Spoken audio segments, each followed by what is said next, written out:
Bonsoir à tous, bienvenue à ce flash d'information. On commence par cette innovation dans le domaine de l'éducation. Les affectations en classe de seconde sont désormais possibles en ligne et par téléphone portable. La direction de l'orientation et des bourses donne ainsi la possibilité à chaque parent d'affecter lui-même son enfant en classe de seconde, comme dans un établissement, de son choix à partir d'Internet ou de téléphone mobile. Cette mesure est déjà appliquée pour les élèves en classe de 6e depuis des années. Et vu le succès enregistré selon l'ADOB, l'opération s'étend cette année donc aux élèves en classe de seconde. Les lignes bougent également dans le secteur de la santé dans notre pays. La Côte d'Ivoire, à l'instar de nombreux pays, a célébré hier 25 avril la 15e journée mondiale de lutte contre le paludisme. Les acteurs sous la houlette du ministre de la Santé, Pierre Demba, étaient réunis à Dabou, dans la région des Grands Ponts, pour faire le point des actions menées et à venir. Le pays veut exploiter l'innovation pour réduire la charge mondiale du paludisme et sauver des vies. Le combat pour l'éradication de cette maladie va donc s'accentuer. Jamagaki. Le district sanitaire de Dabou, mobilisé pour la 15e édition de la journée mondiale de lutte contre le paludisme. C'est à travers des messages de sensibilisation que le personnel soignant du département de Dabou et de la région des Grands Ponts montre sa détermination à réduire la mortalité liée à cette pathologie. L'incidence du paludisme chez les enfants de 0 à 5 ans est passée de plus de 200% en 2016 à plus de 400% en 2020.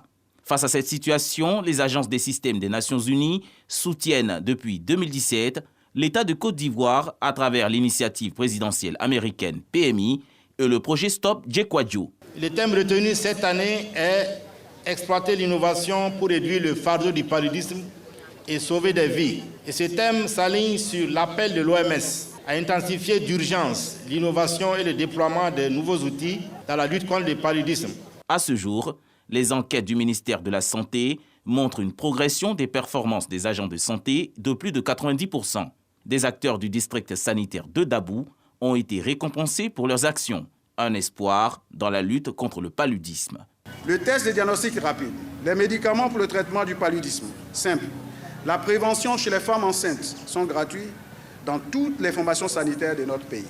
De plus, les enfants de moins de 5 ans, résidant dans les villages situés à plus de 5 km d'un centre de santé et dans les villages enclavés sont pris en charge gratuitement par les agents de santé communautaire formés à cet effet.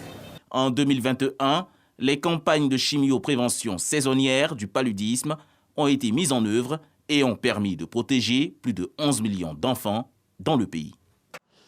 Notre dossier EcoPlus de ce 20h est consacré au registre de commerce, ce précieux document intégré aux formalités de création d'entreprises depuis 2018 est à la recherche de nouvelles légitimités. Mais comment l'obtenir? Quels sont les documents exigés? Quels sont les changements apportés par le tribunal de commerce d'Abidjan? Quel est le rôle et l'importance d'un registre de commerce? Le dossier EcoPlus répondra à toutes ces questions dans le 20h, le registre de commerce, la réforme qui a tout changé, c'est tout à l'heure. À quand le transfert du pouvoir aux civils, au Burkina Faso, au Mali et en Guinée? Les militaires au pouvoir dans ces trois pays avaient jusqu'à hier, lundi 25 avril, pour montrer leur volonté de rendre au plus vite le pouvoir aux civils, et cela à travers un chronogramme acceptable de transition. C'est en tout cas l'ultimatum qui avait été fixé par la CEDEAO, faute de quoi de lourdes sanctions économiques et financières s'abattraient sur le Mali, le Burkina Faso et la Guinée.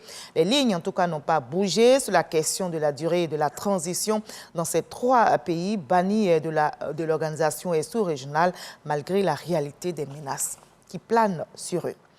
Le secrétaire général de l'ONU, Antonio Guterres, est en visite à Moscou, en Russie. Il a proposé la création d'un groupe de contact réunissant la Russie, l'Ukraine et les Nations Unies afin de rechercher les possibilités d'ouverture de couloirs humanitaires.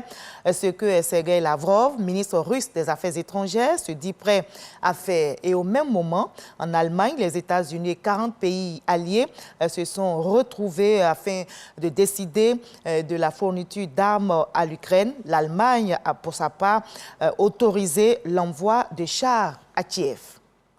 Touchée par une flambée épidémique de Covid-19, Pékin risque elle aussi d'être confinée sur le modèle de Shanghai, où la quasi-totalité des 25 millions d'habitants sont interdits de sortir depuis début avril.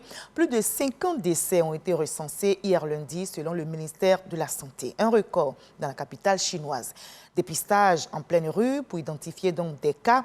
C'est la ruée dans les supermarchés. Pékin vit sous la menace d'un reconfinement. Et on va se retrouver à 20h pour la grande édition. Juste après ce Flash Info, suivez l'info régionale pour avoir toutes les nouvelles de nos régions ici en Côte d'Ivoire. Je vous retrouve avec plaisir tout à l'heure à 20h.